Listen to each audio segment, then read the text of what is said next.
All right, let's get this video out of the way real quick. I'm just driving into the office right now. I'm going to spend a little bit of time over there, but I'm going through and listening to Traction. I want you guys to see my eyes, man. I hate that glare. All right, so a couple thoughts, right? Right now I'm in the section of the book where we're talking about what your target, like what your vision is, what the company, what the company standards are, what you're going after, okay? Here's my thought, right? So right now we're going into the shift. We know this. I was just reading a little bit of that book yesterday, talking about the marketing channels. We're in the shift. Other agents going to start feeling that squeeze. We've been through the business before, been through the season before. We've looked at the dip for the competitors, for their property acquisitions or their money spent for whatever. So there's going to be two points I want to make in this video. Number one, agents are going to feel the squeeze. Their properties are not going to sell. I've actually just received, Austin has recently went over to the Perna team, and now he's calling me with their slow-moving properties, okay? And also, Drew McNeil just called me with another one. It's like a below-market rental property. Still, it's not something that I think we're going to pick up.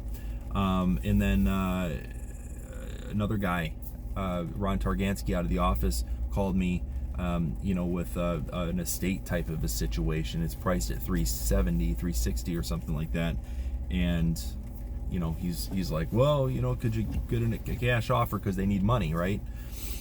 Anyhow, that's our target market. These are people that, if we can get the word out, we're going to do these videos. Okay, let's get these videos put together. We're going to continue to hammer that out, and then we're going to let the agents know. If I don't know that we really, it's one marketing stream, okay? In the book shift, there's like 12 different marketing streams that you need, or target audiences, and that's one of them, though. So those agents that we're talking about, those are the folks that need to go ahead and hear our message.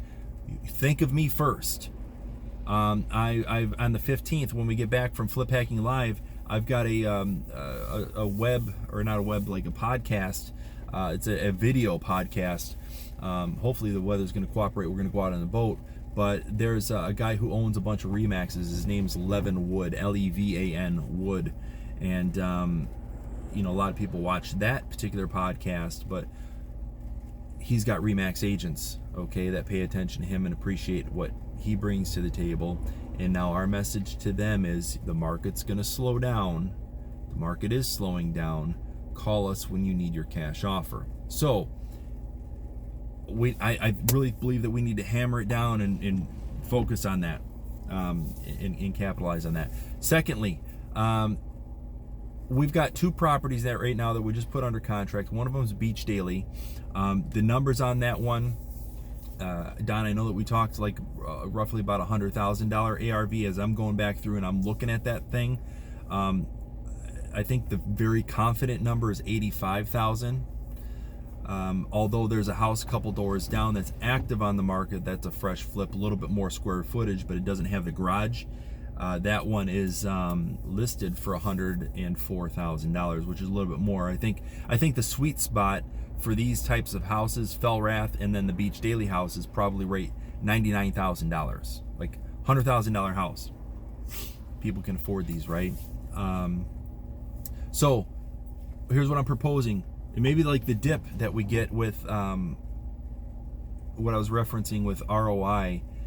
If you remember on that chart that Carl showed us, he's like, there's the August listings, or their AdWords, I think is what it was. August, September, October, November dips, December dips, January dips, and then you back up in February. So there's that big valley. Maybe they're not marketing. Maybe the experience says we need to slow down. I'm not necessarily suggesting we speed up, but here's what I'm thinking about here, and what we should talk about on Saturday. We have the opportunity to crush the springtime.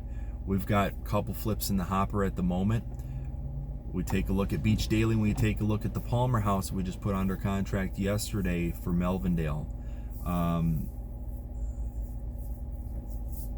We load up the pipeline with those flips. Dave, that just means that you're going to get busier.